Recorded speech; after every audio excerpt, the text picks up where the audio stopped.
Now that you are familiar with characterization from watching the movie, we're going to get down to the nitty-gritty of what this really means. So if you'll take notes in your composition notebook on page 9 with the title of Characterization, we can get started. Characterization is the method used by the author to create a character which help us, the reader, get to know them better and relate to them and their situation. Authors use the following to develop each of their characters: by the character's physical appearance, the character's own speech, thoughts, actions, and/or feelings, other characters' thoughts, speech, actions, and/or feelings about the character, and then direct comments by the author about the character. Now there are two types of characterization. Number one, direct characterization tells a reader what the personality of the character is. It is written or stated directly in the text. For example, the patient boy and quiet girl were both well-mannered and did not disobey their mother. Explanation: the author is directly telling the reader the personality of the two characters.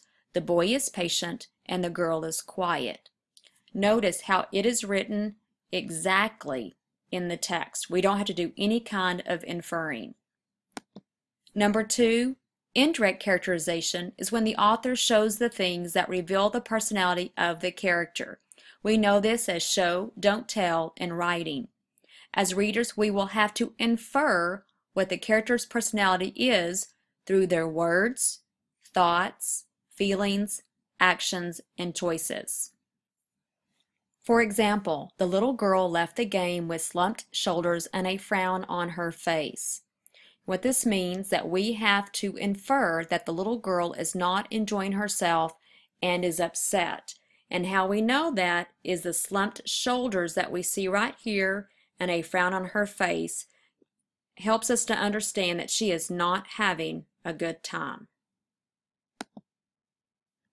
Now, I want you to get a new piece of paper, turn to a new page in your composition notebook, and I want you to draw this picture.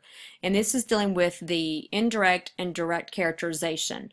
On the left side, you see the outside of the character. Here we have the physical traits, what we see. We see brown hair, tall, brown eyes, boots, shorts, and green shirt. Then over here on the right side, that's the inside of the character, where we look and we focus on the thoughts, the actions, the feelings, the words. These are called personality traits. What we learn about the personality is based on what the character says, does, thinks, and feels. Now go to a new page and let's talk about motivation. So motivation is going to be the title of this page. Now, motivation is the reason why people do the things they do. Synonyms or words that mean the same would be desire, the get up and go, the incentive, or a hunger for. Now, for people who want to lose weight, maybe their motivation is that they have their high school reunion coming up, so that is their motivation. Other people, the reason why they get up in the morning is that they need to make money, and so their motivation would be money. All right, so let's look at character motivation. Character motivation is a reason that explains a character's thoughts, feelings, actions, or behavior. So let's look at these clues to find out what makes a character tick. So, uncover a character's motivations by paying attention to what the character says plus what the character does equal clues about motivation.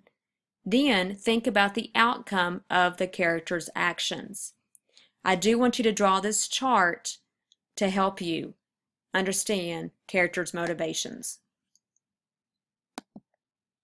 So here we go. Draw this picture on a new page. Character motivation. Why is the character acting like this? What do they want? How do they feel? What do they need? And what do they think?